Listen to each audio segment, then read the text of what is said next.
അപ്പോൾ കഴിഞ്ഞ വീഡിയോയിൽ പറഞ്ഞ പോലെ തന്നെ ബാക്കി ക്ലീനിങ് വീഡിയോ വന്നിട്ടത്. അപ്പോൾ രാവിലെ വിൻഷേട്ട പോണേക്കാൻ മുന്നേ തന്നെ ഈ ഒരു ഫാൻ ഞാൻ തുടപ്പിച്ചു വിട്ട. തേജ് ഉറങ്ങണ കാരണം ഇത് തുടയ്ക്കാൻ പറ്റിയിട്ടില്ലല്ലോ.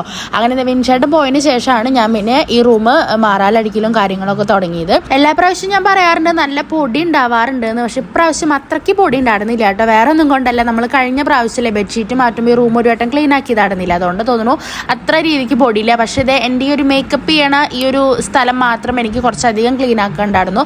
ഒരുപാട് കഴിഞ്ഞ ക്രീമിൻ്റെയും കുറച്ച് ബോട്ടിൽസും കാര്യങ്ങളൊക്കെ ഒഴിവാക്കാണ്ടായിരുന്നു കേട്ടോ.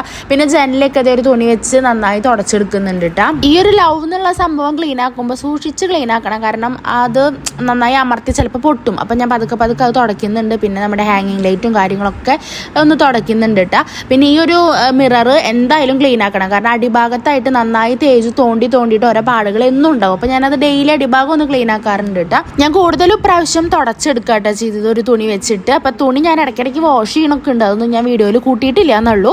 പിന്നെ വേഗത അടിച്ചോരിട്ടെ ബെഡ്ഷീറ്റൊക്കെ കുടഞ്ഞ് മാറ്റിയതിന് ശേഷം അടിച്ചോരി പിന്നെ നമ്മുടെ ബെഡ്ഷീറ്റ് ചേഞ്ച് ചെയ്തു കേട്ടോ. പിന്നെ അതേ ജനലയും കാര്യങ്ങളൊക്കെ അടച്ചു. അപ്പം ഞാൻ വേണമെങ്കിൽ ലവ് എന്നുള്ള സംഭവവും ആർട്ടിഫിഷ്യൽ പ്ലാന്റും അതുപോലെ തന്നെ ഈ ബെഡ്ഷീറ്റിൻ്റെ ഒക്കെ ലിങ്ക് ഞാൻ വേണമെങ്കിൽ സൈഡിൽ ലെഫ്റ്റ് സൈഡിൽ ആരോയിൽ തൊട്ടാൽ നിങ്ങൾക്ക് ചിലപ്പോൾ കിട്ടുന്നുണ്ടായിരിക്കും കേട്ടോ. പിന്നെ നേരെ ഞാൻ നമ്മുടെ ഓപ്പൺ കിച്ചണിലാട്ടോ പോയത്. ഇവിടെ നമ്മൾ യൂസ് ചെയ്യാത്തതുകൊണ്ട് തന്നെ അത്രയ്ക്ക് അങ്ങോട്ട് ക്ലീൻ ആക്കാനൊന്നുമില്ല. പിന്നെ ഫ്രിഡ്ജും കാര്യങ്ങളൊക്കെ ഞാൻ കുറച്ച് മുന്നത്തെ ദിവസം വരെ ക്ലീൻ ആക്കിയുള്ളൂ കേട്ടോ. അതുകൊണ്ട് അധികമായിട്ട് വലിയ പണികളൊന്നും ഇവിടെ ഉണ്ടായിരുന്നില്ല. പിന്നെ അതേ ജനലും കാര്യങ്ങളൊക്കെ അതേ ഈ തുണി വെച്ചിട്ട് നമ്മൾ തുടയ്ക്കുന്നുണ്ട്. ഈ കിച്ചണിലെ വിൻഡോ തീരെ ഓപ്പൺ ആക്കാറില്ലല്ലോ. അതുകൊണ്ട് തന്നെ വലിയ ചളിയോ പൊടിയോ കാര്യങ്ങളൊന്നും ഉണ്ടായിരുന്നില്ല കേട്ടോ. ജസ്റ്റ് ഒന്ന് തുടയ്ക്കാൻ മാത്രമേ ഉണ്ടായിരുന്നുള്ളൂ. ഓവറായിട്ട് അഴുക്കുണ്ടായിരുന്നില്ല കേട്ടോ. അഴുക്കുണ്ടായിരുന്നില്ല എന്നാണ് ഞാൻ ഉദ്ദേശിച്ചത് കേട്ടോ. പിന്നെ ഇത് എവിടെയൊക്കെ ഫുള്ള് ഒന്ന് ക്ലീൻ ആക്കുന്നുണ്ട്. കബോർഡും കാര്യങ്ങളും തീരെ യൂസ് ചെയ്യാത്തതുകൊണ്ടാട്ടോ ഇവിടെ അഴുക്കില്ലാത്തത്. ജസ്റ്റ് ഒന്ന് തുടച്ചെടുക്കുക വേണ്ടു. പക്ഷെ ഇത് ഈ ഒരു ഭാഗം നമ്മുടെ അടിഭാഗത്തെ കബോർഡിൽ അത്യാവശ്യം അഴുക്കുണ്ടായിരുന്നു. നാളികേരമൊക്കെ ഞാൻ ഇവിടെ വെക്കുക. പിന്നെ ഇത് അരിയിലാണെങ്കിൽ നോക്കിയപ്പോൾ ഒരുപാട് കുറിഞ്ചാത്തം വന്നിരിക്കുന്നു.